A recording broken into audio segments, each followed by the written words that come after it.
mga kababayan, welcome naman po sa isang episode ng The Filipino Canadian. So ngayong araw na ito, ang pag-uusapan naman natin ay ang kung worth it nga ba ang bumili ng second-hand car.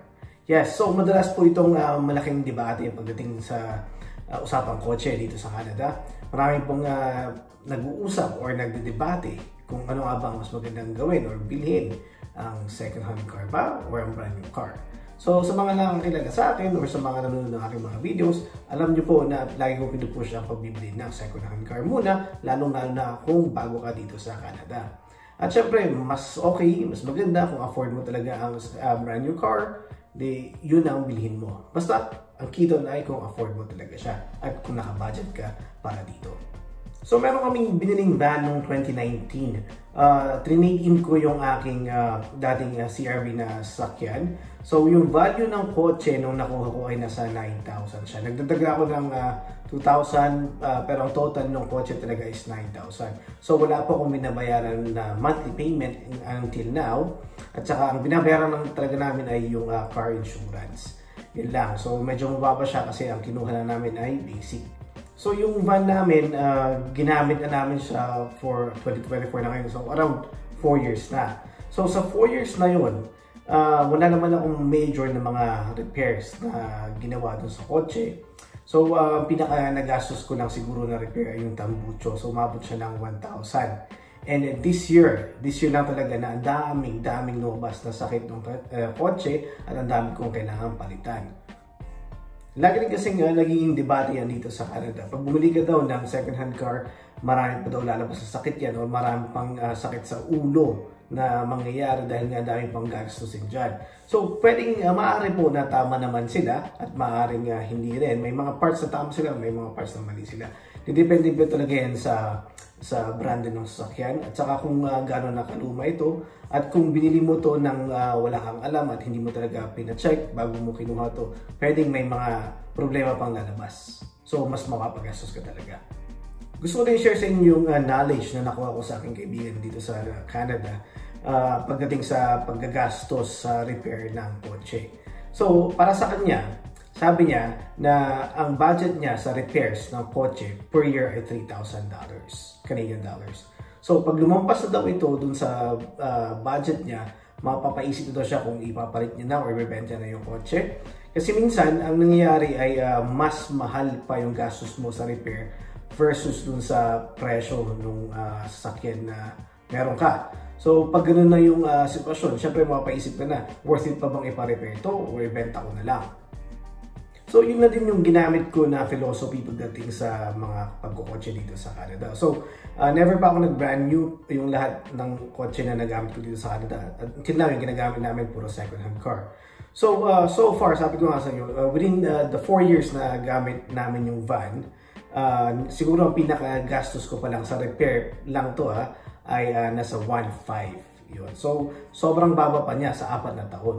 Ngayong year lang talaga na to na pina-inspect ko yung sasakyan at ang daming nakitang problema. So, dito sa amin sa Nova Scotia, every 2 years kami nagpapa-inspect ng sasakyan. Required yun by the government. Dun sa windshield mo, dun sa lower left side, merong sticker doon. Ayan yung sinasabi kong sticker. Dito kasi sa amin sa Nova Scotia, every 2 years talaga na required ka na magpa-inspect ng sasakyan mo. So, pag nakapasa yung sasakyan mo, walang problema, mabibigyan ka ng sticker na ganito. At nakalagay dyan na inspected and approved. Ayan.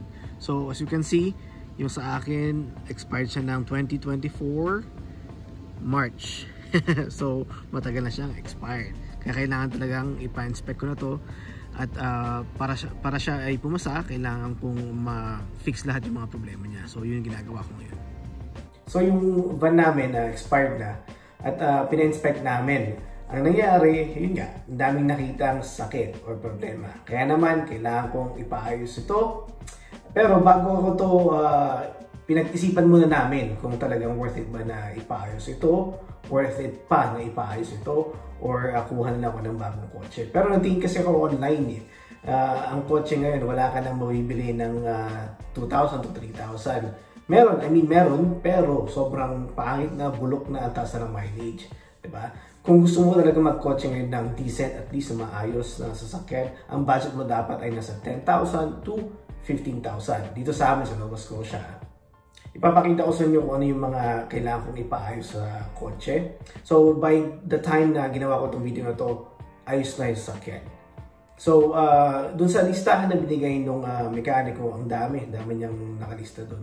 So lahat yun tinignan ko at saka agad-agad tinignan ko online kung magkano yung presyo. So sa estimation ko, hindi siya lalampas ng 2,000. Yung sa repair lang to kasi meron din yung gulong. So yung gulong hindi ko na kino-consider yun na repair kasi kailangan talaga na magpalit na ako ng gulong. Matagal ko lang alam yun.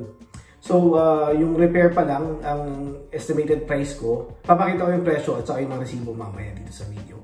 Pero yung estimation ko nasa 1.5 going to 2K. So mamaya malalaman ko din kasi hindi ko pa alam kung compute ko at makikita nyo din.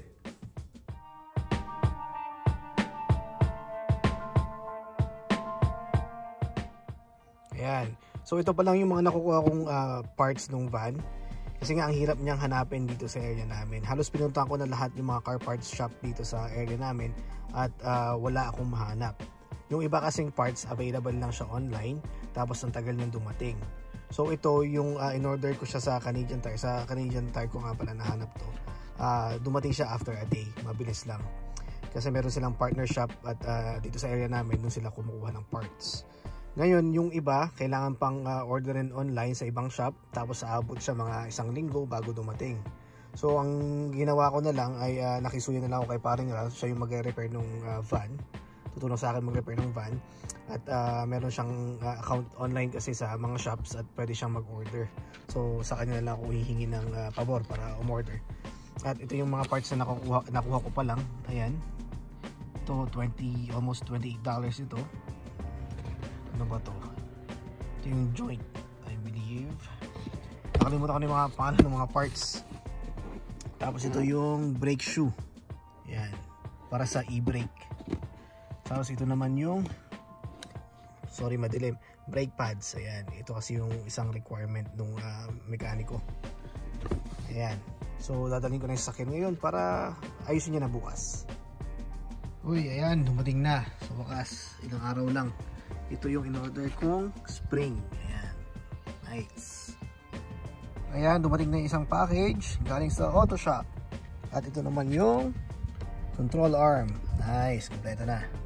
Nag-message siya si paring Ralph. So sabi niya okay na daw yung van. So tara, kunin natin. Ayan na, yung van. Ayos na daw. So ang dami niyang inaayos dito. So tignan natin. Hanapin natin siya. The man, the legend. Paring Ralph. Pasapo, paras mo tayong damit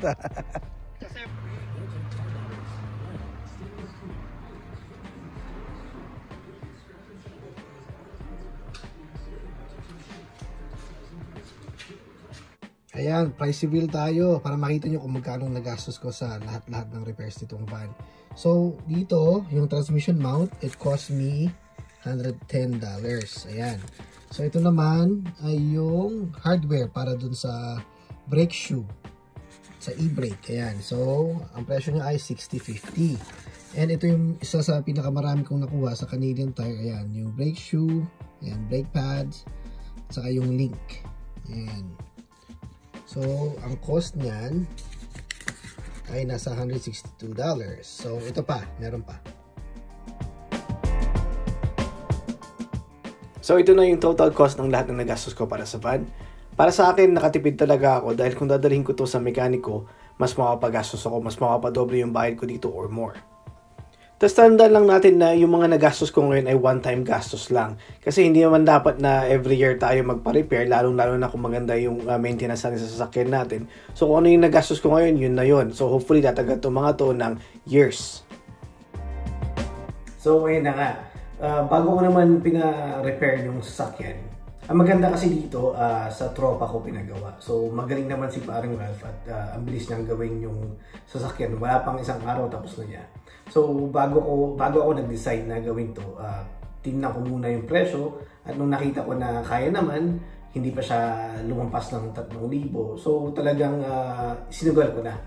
Ang maganda kasi dito, at least kilala ko na yung sasakyan, alam ko na maganda yung brand, Toyota yun eh. So tatagal pa. Kaya niya pa ng 2 or sabihin ko ng 4 years, kaya niya pa, I'm sure. Kasi ang mileage naman ng mga nakita kong Toyota, umabot ng 400,000, yung mga ganyan. So I'm sure as long as maganda yung maintenance na gagawin ko dito sa van, tatagal pa yung buhay nito. Tsaka gusto ko kasing itong van na to dahil kaya niya maglagay ng maraming gamit sa likod. Tsaka syempre, pag nasiraan yung isang minivan namin, kaya kong ilagay yung buong family dito sa van na to. Kaya talaga ito yung factor na nag-decide ako na ituloy. Buhayin tong kotse, gastusan ko ng konti at para magamit ko pa siya ng ilang taon. So ayan mga kababayan, para sa akin, worth it talaga ang muna ng second hand car at gastusan to ng konti basta gagamitin nyo to for a long term. Diba? Kasi kahit anong gawin natin, kahit gastusan mo siya ng gastusan every year ng kahit 1,000, i-compute mo yung total ng brand new car versus second hand car, ang layo pa rin ng pagitan. Diba? Kung bibili ka kasi ng brand new car, sabi mo ng 30,000, bibili ka ng second hand car na nasa worth 10K, gagastuhan mo na another 5K in like 5 years, mas nakatipid ka pa rin. Kaya mas pinupush ko talaga ang pagbibili ng second hand car. Pero yun ang sabi ko, as long as maganda yung brand ng kotse na nabili nyo at lagi nyo minamaintain yung kotse na maayos, lagi nyo pinapacheck, I'm sure tatagal yung sakyan. At tulad lang lagi ko sinasabi, kanya-kanyang storya tayo ng buhay. Kung afford mo. Basta naka-budget ka, yun yung key doon. Basta naka-budget ka, may budget kayo para sa brand new car, goods yan. So, ayun mga kabayan, sana may natutunan kayo sa video na to. Please don't forget to like, subscribe, and share. See you again on my next video. Like always, peace.